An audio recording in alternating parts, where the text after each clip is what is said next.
To the book of Numbers, chapter 14. Numbers, chapter 14.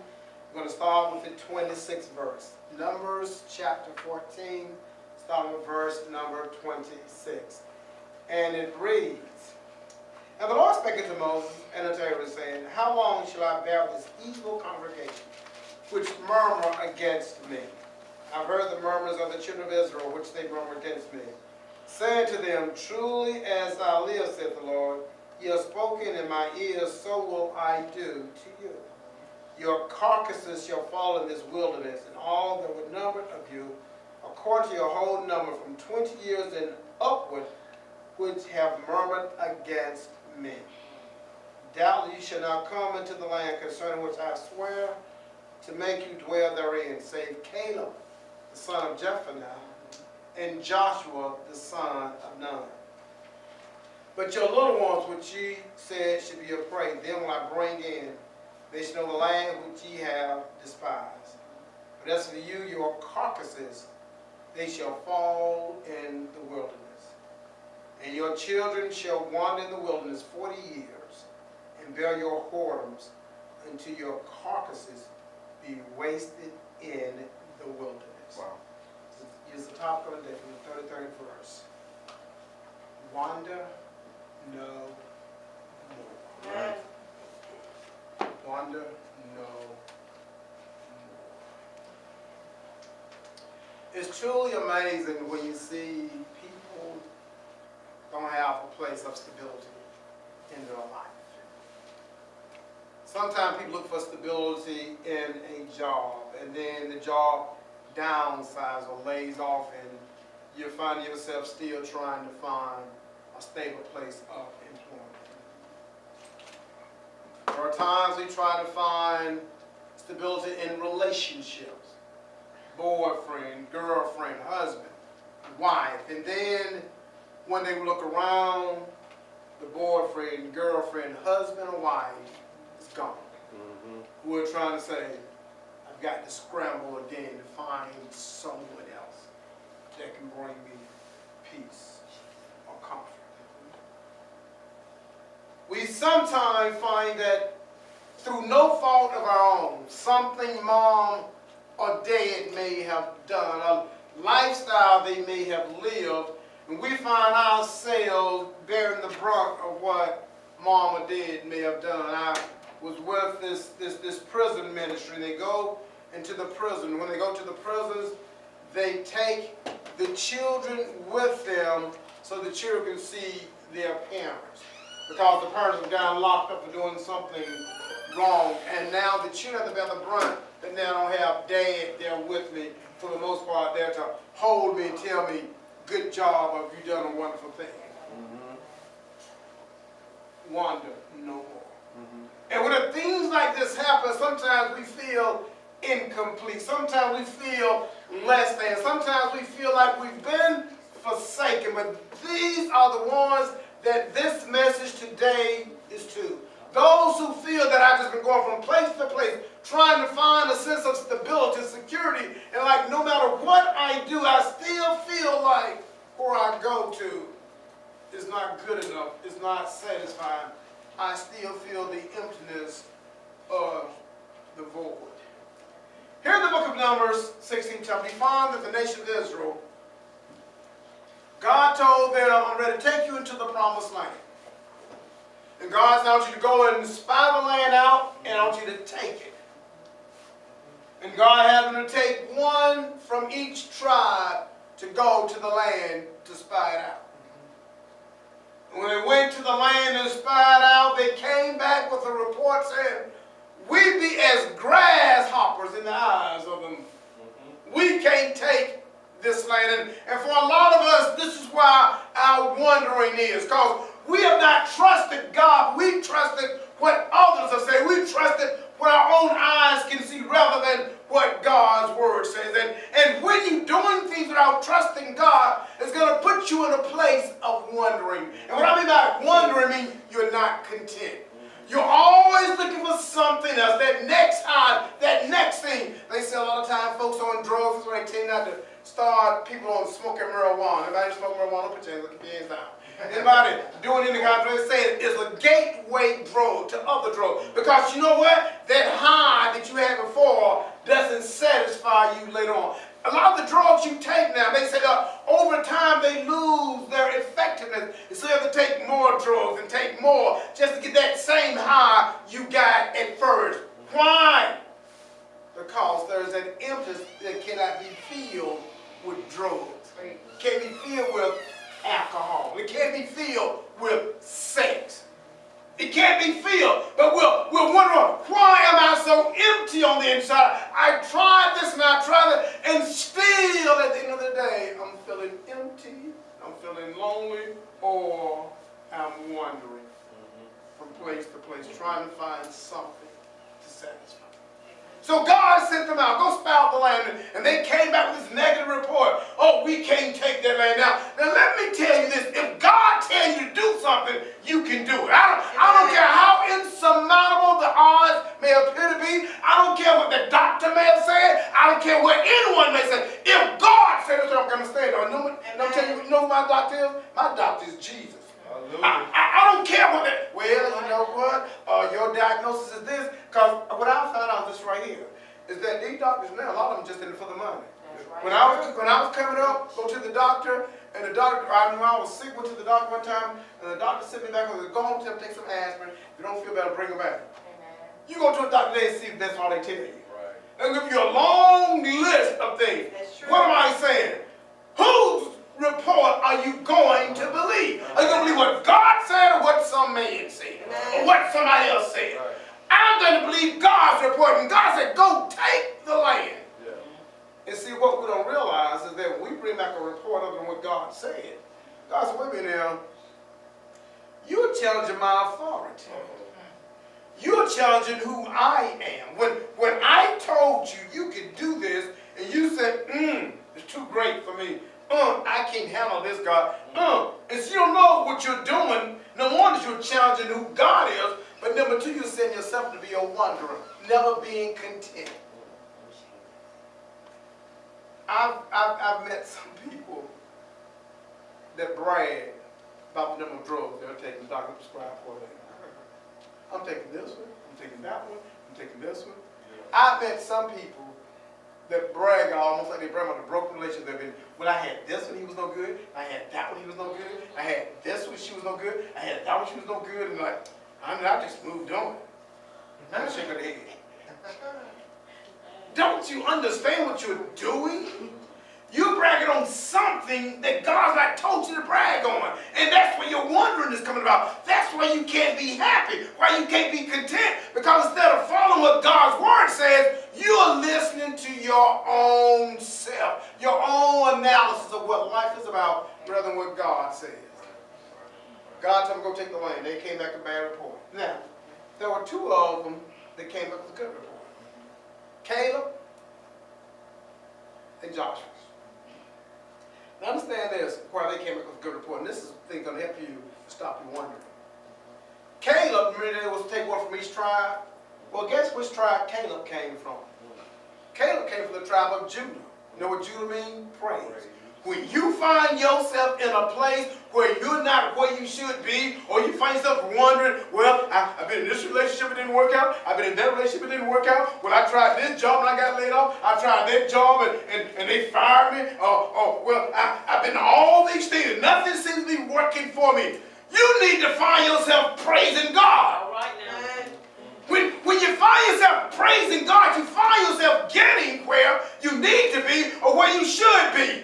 And that's all you need to do is just wonder about God. God, what are you going to do for me? God, where are you going to be in my life? But you know what? We're not praising God. We're not talking about, well, no, that's what the coach said. That's what my teacher said. That's what my scholar said. That's what all these things said. Instead of, well, what did God say? And God, because you said, God, I'm going to magnify your name. Because you said, God, I'm going to bless your name. Because you said, God, I say, God, if you said it, I can do it. I don't care what anybody else says. God, you're mighty and you're great. But you know what? We don't praise God. Well, that's what they told me. I'm too short to make the basketball team. Well, you know, that's what they told me. I don't have enough money to move into that house.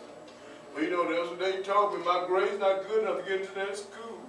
You know, that's what they told me. I'm not in line for a promotion on my job, so I can't get a raise. But I said, that's what they said, but what did God say? And we don't know what God says. So if you don't know what God says, all you can do is take the opinion of what man say. If you don't know how to praise God, then how can you get something from God other than what you already have? Right. That's right.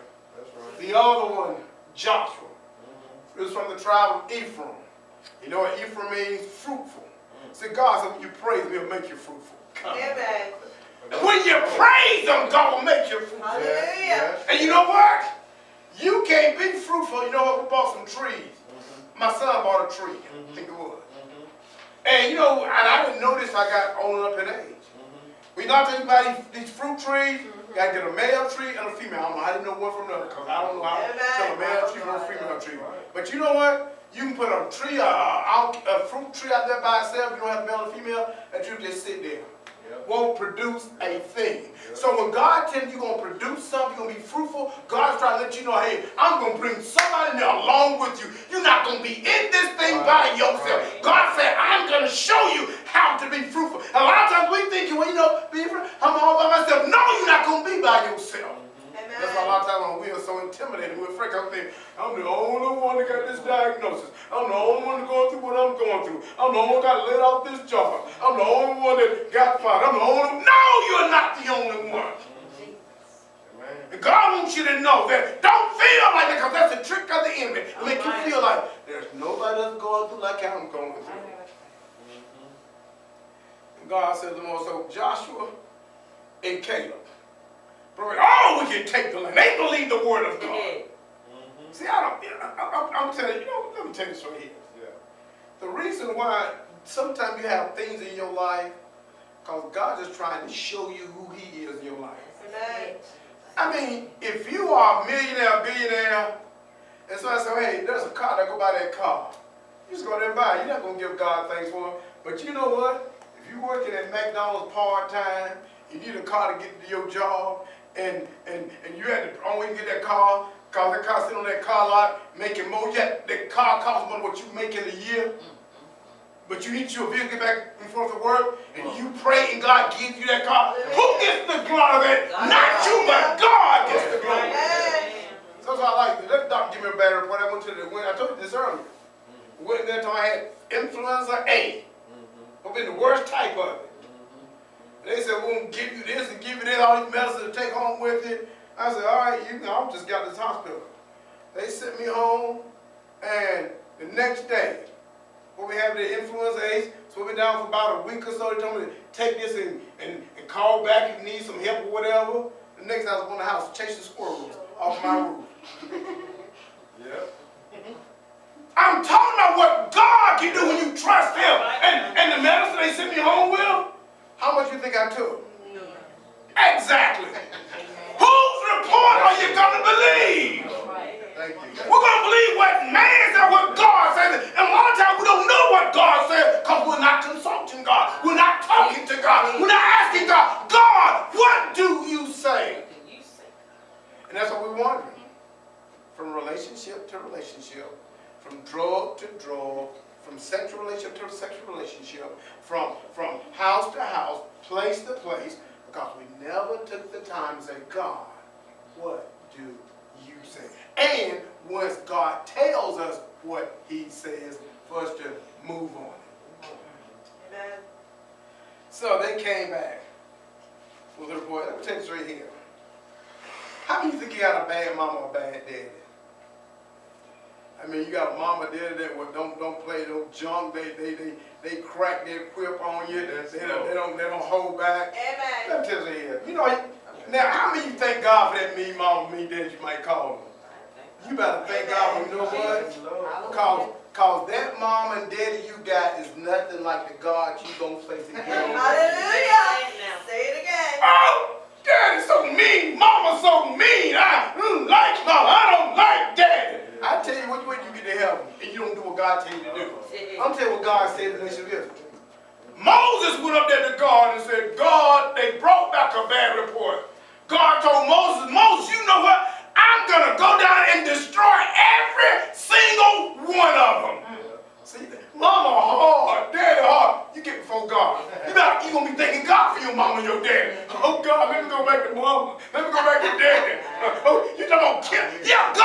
going to destroy every one of them. Moses, wait a minute, God. Wait a minute. Go ahead and intercede for them. Like mothers do their children. They know they're wrong, but they say, but that's my baby. Amen. That's my baby. Amen. And Moses had them to say, what are they going to say, God, if you destroy this nation? And God said, you know what, Moses, I can raise up a nation unto you. I don't need them hard-headed folks who don't want to listen to me.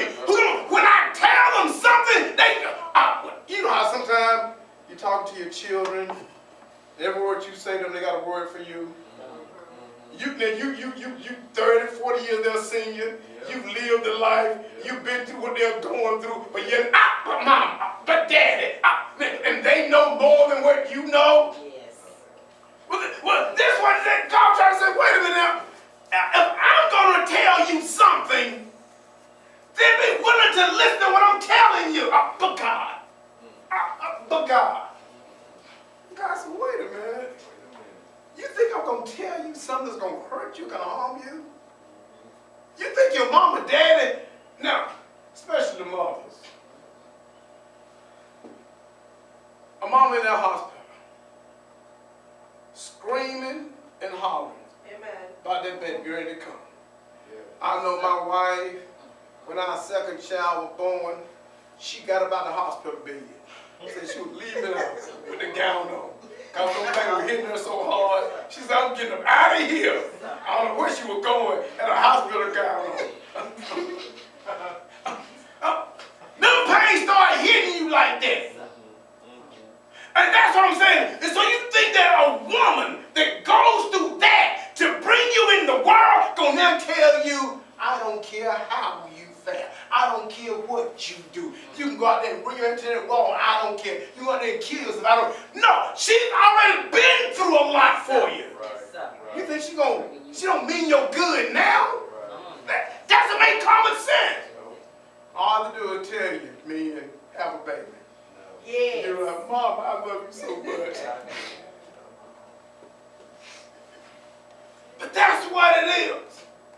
We feel that what God is telling us is not good for us. Because wait a minute now, where were you there when the earth was formed? Where were you when the skies were formed? Where were you when I put you in your mother's womb? Where were you when I took care of your mother so she could give birth to you?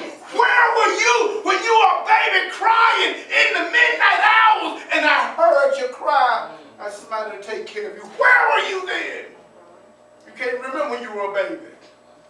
You don't remember how much care was given to you. And God said, that's where I was right there. When you couldn't even take care of yourself, I was taking care of you. And now you're trying to tell me, but God, let me tell you something, God, you don't know, you don't understand. God got upset. God said, these hard-hearted, stiff-necked people that don't want to listen to what I say, don't want to do what I tell them to do, he said, I'm going to go down and destroy them all. Moses, like a mother, good mother, interceded for the nation of Israel. But let me take this right here. Even though Moses interceded, God said, I'm not letting you off the hook. God said, you know what I'm going to do? Everyone that's 20 years and older, other than Joshua and Caleb, I'm going to destroy them for the 40 days they complained, and we marched in the desert for 40 years. Wandering in the desert. When I look at that word, wandering, and this is why sometimes the Bible, the way the King James Version, you have the King James Version Bible, is written for you to study. It wasn't written for you to just take, okay, I'm going to read this and go to sleep tonight. It's written to be studied. When you look at the word wander, in the 33rd verse, and your children shall wander in the wilderness 40 years and bear your whoredoms until your carcasses be wasted in the wilderness. You know what it said? It said the whoredoms of the fathers, the whoredoms of the mother, the whoredoms of those who brought back the bad report, fall onto the children. He said, they're going to bear your whoredoms. They're going to walk on their dust for 40 years because of what? Some disobedient people did. See, that's what I'm trying to say. Don't ever be in the position of going against God. Because not only you, but others can suffer for it as well. Now it's just, I can think, I heard some of these young guys talking about, I can do the time. If I do the crime, I can do the time. You don't realize you got a mom back home crying for my baby's in prison. I know they go through my baby in prison. You don't realize you got a daddy that had such aspirations for you, and you locked up in prison in jail. You don't realize there was some young lady that want to get married to you, or if you're a woman, some guy want to get married to you, and then you locked them out and you see behind those bars. Yes. You don't realize that others are being impacted by your life other than you. You don't realize that.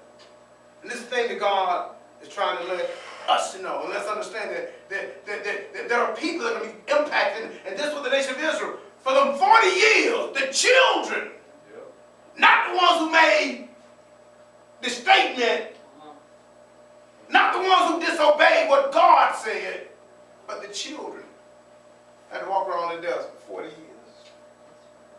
40 years the children did. Bear the horrors of someone else. Your mom went out there and had a baby out of wedlock. Now you thinking, oh, mama did it, I can do the same thing. Bearing the horrors. Well, mama did drugs, some gonna do drugs. Daddy got locked up, some gonna get locked up. Bearing the horrors of others. That's what God said would happen. And see, this is why we have to be careful the decisions we make, because it's not an isolated event. We make those decisions. Others are going to be affected by the decisions that we make. Amen. So I said for 40 years, God said, I'm going to let them march around in the desert. But I said the word wander. I just want to get the word wander, and this is why I was saying earlier about when you read the King James Version, it's meant to be studied.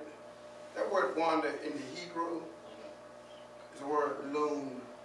And what that word means can also be translated as night, as well as the word murmur. Murmur can be translated as the word night. And so what it's saying that when you wander around in those deserts for 40 years, that there is something else attached to this thing. And what God is trying to say is that when you think something is so bad, God is saying, I can turn that thing around for you. In the Bible, when God's speaking, and I thought it was really interesting. And Ezekiel 34:6 says, my sheep wandered through all the mountains upon every high hill, yea, my flock was scattered upon all the face of the earth, and none did search or seek after them. I said, you're wondering, you know what I mean? You think when you strung out on drugs, someone's going to go out looking out for you, you're going to find every drug gang. It's going to get more drugs. You think that when you out there whoring around, they're going to find every whoremonger and see if I can turn them around. You know what? A lot of these things that happen to you in life, the only way you're going to come out of that stuff is that God intercedes.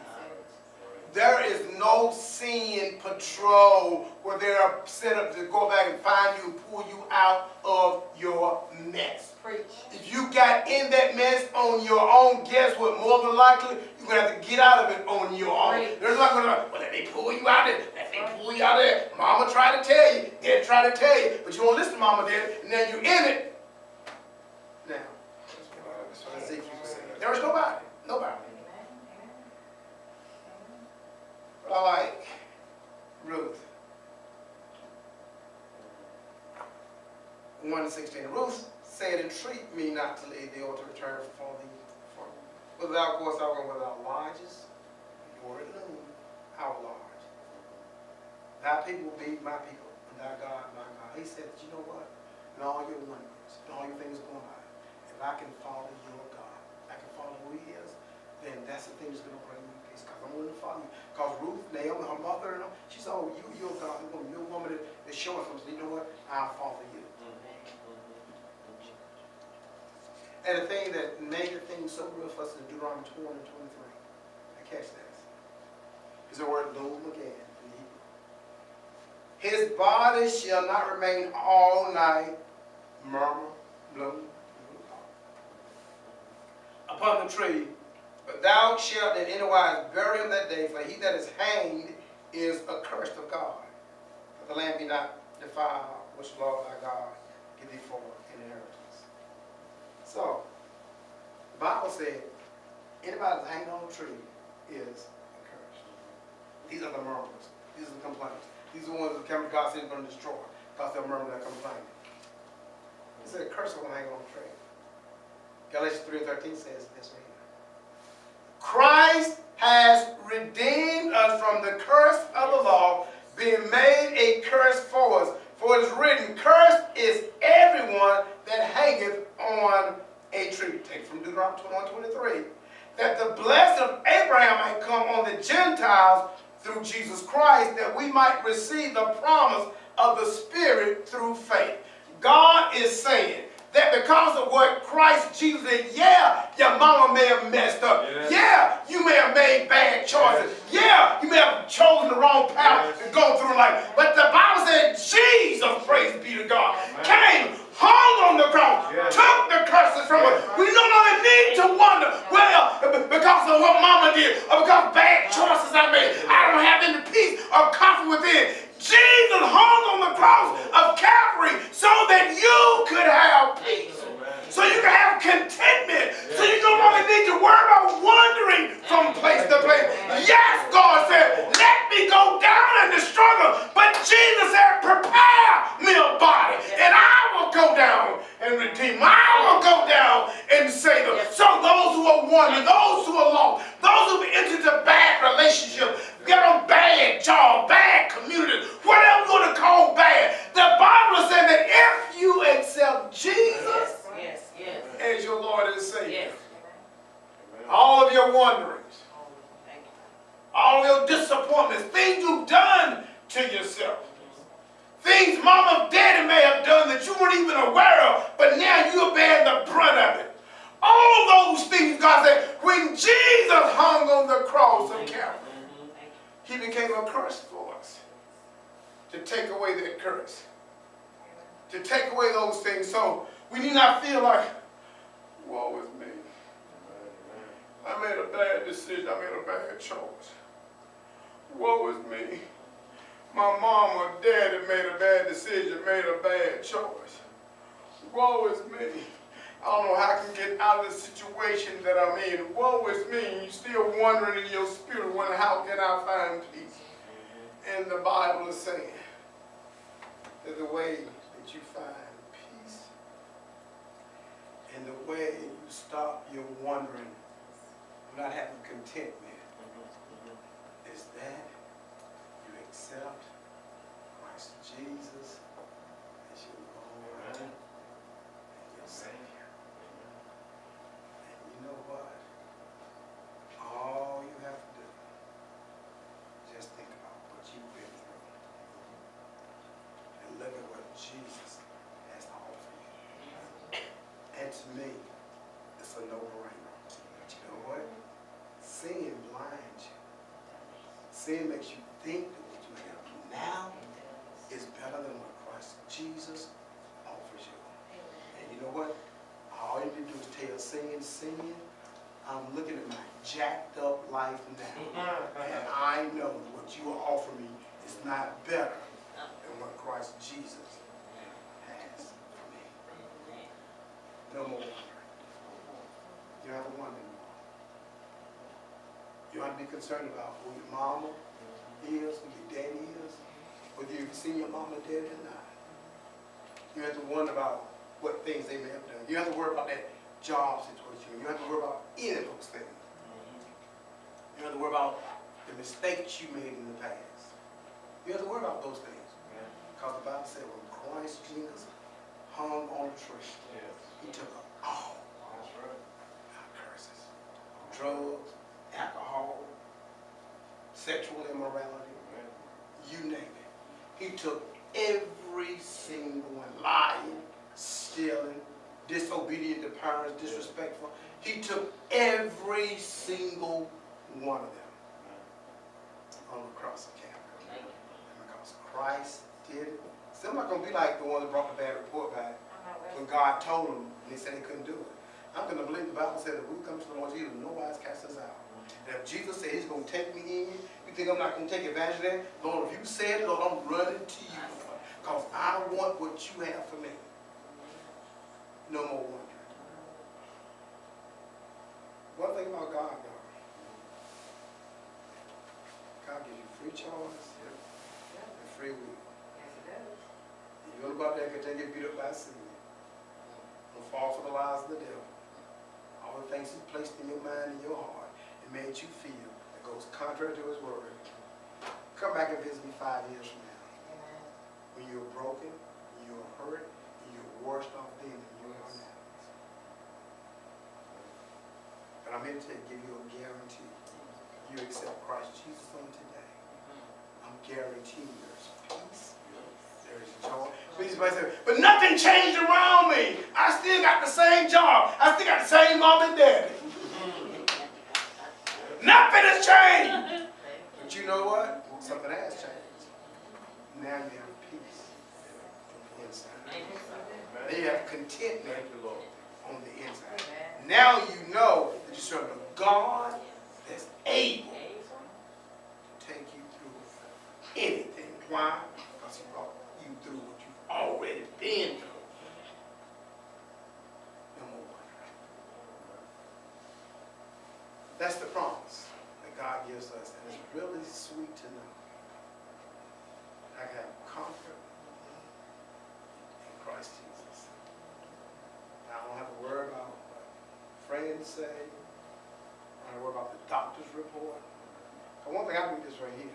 I don't care what the doctor says. I'm not going anywhere until God says it's not. And they can say whatever they want to say. When God says, Sylvester, your time is up. Well, I don't care what they try to do then, try to keep me here, I'm still gone. But they try to tell me, Sylvester, you only got 3 months to live. And God said, did I tell you that, Sylvester? I said, no, Lord. So go on live there beyond your 3 months. Live another 30 years. I had my sister-in-law, her brother, had stage 4 cancer. They came to him and told him, you know, get everything in order, get it right, get it ready. Guess what? A little over 5 years ago. Wow. He's still there. Stage 4 cancer. Won't be on his way out. Man doesn't determine when you leave here. God determines it. Yes, sir. Thank you, God. Thank you. That's good. Amen. That's why I trust God. Yeah. Trust me if you want to. Give you a lot of heartache, no heartbreak. You can consult man. You can talk to him. I'm not saying not talk to doctors. I'm not saying that at all. Luke was a physician. I'm not saying that at all. Get the information. Don't let the information be the final determination. It's what you're going to be, what you're going to do. Because God has the final say. No more one. Never stand. No more one. Never stand. Is there anyone today that desires to pray?